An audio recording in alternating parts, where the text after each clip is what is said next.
Assalamualaikum sahabat. Di video kali ini aku akan membagikan sebuah kisah tentang karomah yang dimiliki oleh Syekh Abdul Qadir Jailani. Kehidupan Syekh Abdul Qadir Jailani dipenuhi dengan kisah-kisah kesolehan serta karomahnya.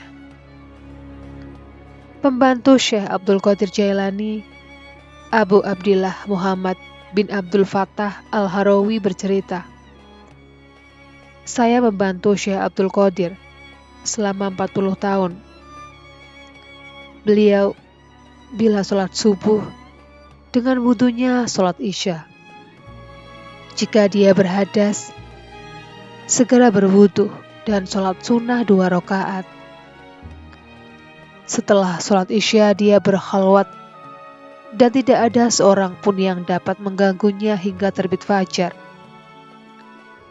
Beberapa kali khalifah datang ke rumahnya, namun tak pernah berhasil menemuinya."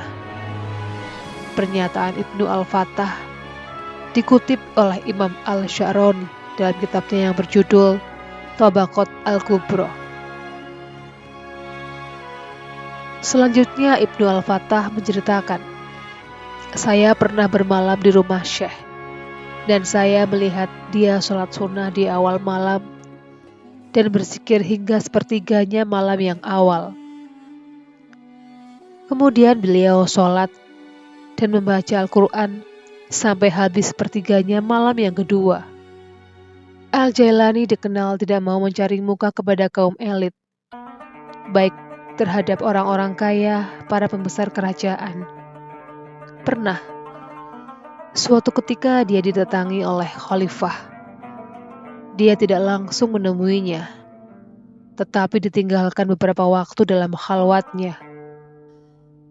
Diceritakan oleh Abdullah Al-Masali bahwa pernah suatu ketika Al-Mustanjid Billah, salah seorang khalifah Abbasiyah, datang ke rumah Al-Jailani untuk meminta nasihat. Dia meminta sesuatu yang bisa menenteramkan hatinya, yaitu buah apel yang langka di tanah Irak. Kemudian Al-Jailani mengadahkan tangannya ke langit, memohon kepada Allah. Dan dalam sekejap itu pun, buah-buah apel tergenggam di tangannya. Maka diberikanlah sebuah untuk khalifah dan sebuah lagi untuk dirinya. Setelah apel dikupas, dari tangan Al-Jailani terciumlah bau harum dan manis. Namun anehnya, kupasan khalifah tercium bau busuk dan penuh dengan ulat. Kemudian khalifah terkejut dan bertanya, "Kenapa begini wahai Syekh?" Dan beliau pun menjawab, "Ia busuk dan berulat karena dijamah oleh tangan seorang zalim, dan ia harum dan wangi karena dijamah oleh seorang wali Allah." Konon sejak itulah khalifah bertaubat dan menjadi pengikutnya yang setia. Al-Jailani benar-benar tidak takut akan murka khalifah. Padahal dikala itu, jika seseorang berani mencela perbuatan khalifah, maka akan mendapat hukuman yang berat. Kisah lainnya adalah Abul Husain Al-Husni Nadwi mengungkapkan, ketika Khalifah Al-Muqtadi li Amrillah mengangkat Abu Al-Wafa Yahya bin Sa'id bin Yahya Al-Mudzaffar untuk menjadi hakim, maka Al-Jailani menyerang habis-habisan dalam ceramahnya, "Engkau menjadi penguasa atas kaum muslimin dengan cara yang zalim. Apa tanggung jawabmu di sisi akhirat kelak?" Maka khalifah pun mendadak menangis dan seketika itu juga Abu Al-Wafa dipecatnya. Tentang sifatnya yang mulia ini, Al-Jailani mendapat julukan yang tinggi. Yusuf Al-Nabhani menyebutnya sebagai sultannya para wali dan imamnya para sufi. Demikian pula Izzuddin bin Abdus Salam dan Ibnu Taimiyah mengatakan bahwa Al-Jailani mempunyai banyak karomah melebihi para wali di masanya. Karomah itu ada kalanya digunakan untuk sesuatu yang luar biasa, yang terjadi pada diri seseorang yang soleh atau wali sebagai anugerah dari Allah Subhanahu wa Ta'ala, untuk menunjukkan ketinggian kedudukan orang tersebut di sisinya, sebagaimana mukjizat para nabi. Para pengikutnya meyakini karomah Syekh Abdul Qadir Jailani yang terpenting adalah menghidupkan hati dan jiwa yang mati, menanamkan keimanan, menanamkan rasa takut kepada Allah Subhanahu wa Ta'ala, serta menyalakan jiwa untuk berbakti kepadanya. Disebutkan juga Al-Sya'rani mengatakan bahwa dia tidak pernah dihinggapi lalat, sebagaimana Rasulullah Shallallahu Alaihi Wasallam karena kemuliaannya. Karomah yang dimiliki oleh Al-Jailani. Syekh Yusuf Ibnu Ismail Al-Nabani menyebutkan, pernah suatu ketika Al-Jailani sedang duduk dan hendak berwudu. Tiba-tiba ada burung mengotorinya, dan seketika itu juga burung itu pun mati.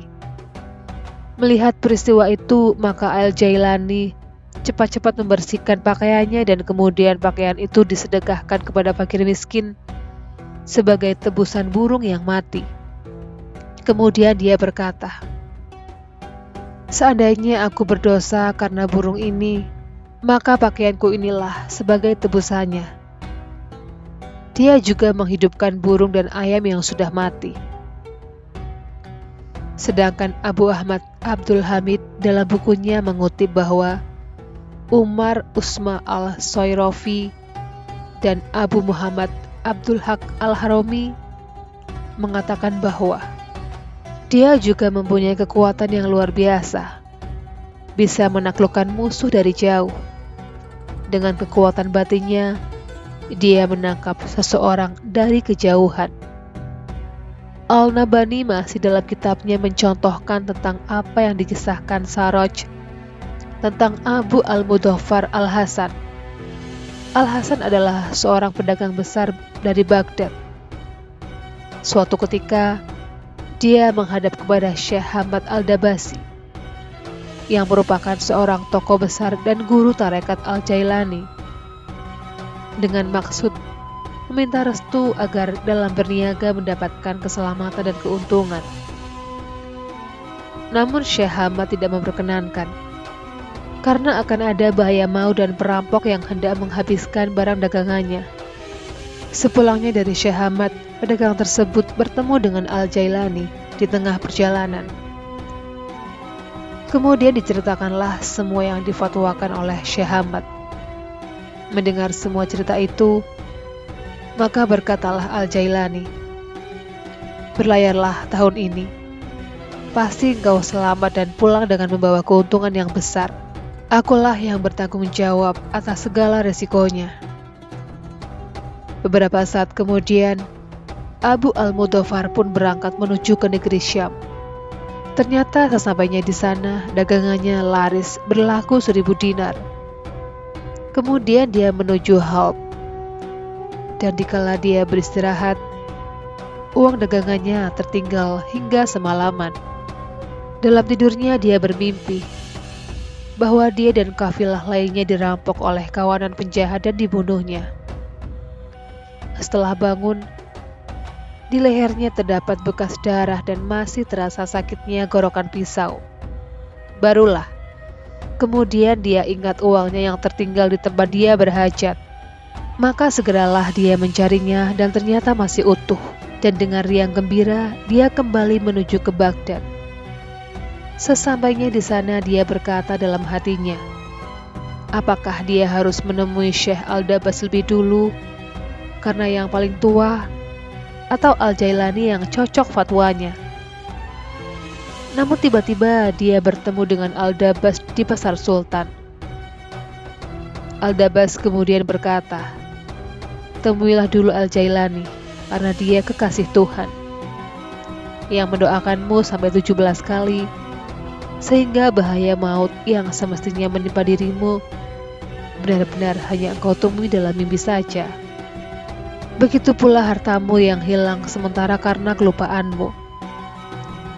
Lalu Abu Al-Mudhaffar menemui Al-Jailani. Sebelum Al-Mudhaffar mengutarakan segala sesuatunya, tiba-tiba Al-Jailani sudah mendahului pembicaraannya, dan dia berkata, Al-Dabas mengatakan kepadamu bahwa aku mendoakanmu 17 kali. Demi Tuhan, sungguh aku mendoakanmu sampai 70 kali, hingga kau selamat dari bahaya. Demikianlah kisah karomah yang dimiliki oleh Syekh Abdul Qadir Jailani. Assalamualaikum warahmatullahi wabarakatuh.